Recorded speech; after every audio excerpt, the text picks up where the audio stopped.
আসসালামু আলাইকুম, digital IT নেটওয়ার্কে আমি রাশেদ ইসলাম। আমাদের আজকে বিষয় হচ্ছে এক্সেলে আপনি যখন ডকুমেন্ট তৈরি করা দেখা যায় আপনি সেলের ভিতরে কোনো একটা লেখা লিখছেন, আমার সোনার বাংলা, এই লেখাটা লিখছেন, বাট এই লেখাটা দেখেন বারবার চলে যাচ্ছে, তখন আপনি এটা টান দিয়ে দিয়ে এটাকে বড় করছেন। তো এটা একটা ভেজাল, মানে অথবা এটা একটা অসহ্যকর কাজ। তো এটা দেখা যাচ্ছে বারবার বিরক্তকর কারণ হয়ে দাঁড়াচ্ছে। এটাকে কিভাবে শর্ট করবেন বা এটা অটোমেটিকভাবে বাড়বে কিভাবে সেটা দেখাবো, সম্পূর্ণ ভিডিওটা দেখে নেবেন।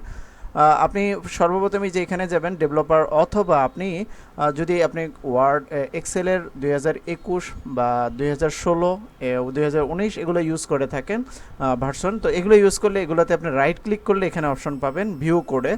আর যদি যারা 10 বা 7 ইউজ করেন তাদের জন্য হচ্ছে ডেভেলপারের অপশনে যাবেন, সেখানে গিয়ে এই যে ভিউ কোডে যাবেন, যাওয়ার পরে এই যে জেনারেল অপশনে ওয়ার্কশিটের এখানে লিখবেন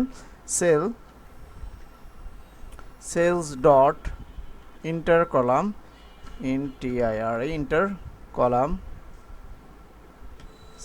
COLUMN কলাম ডট অটোফিট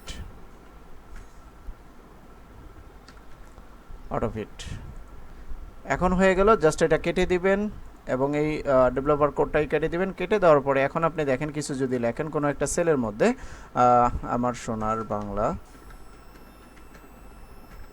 দেখেন এটা আমি অন্য জায়গায় ক্লিক করলে দেখেন এটা অটোমেটিক বেড়ে গেছে। সেম এটা এই পাশে যা কিছু লিখবেন আপনি সংখ্যা বসান আর যাই বসান, দেখেন এটা বাড়তেছে, বাট জাস্ট এটা সরাই দিবেন, দেখেন এটা যতটুকু দরকার ততটুকু নিয়ে নেবে।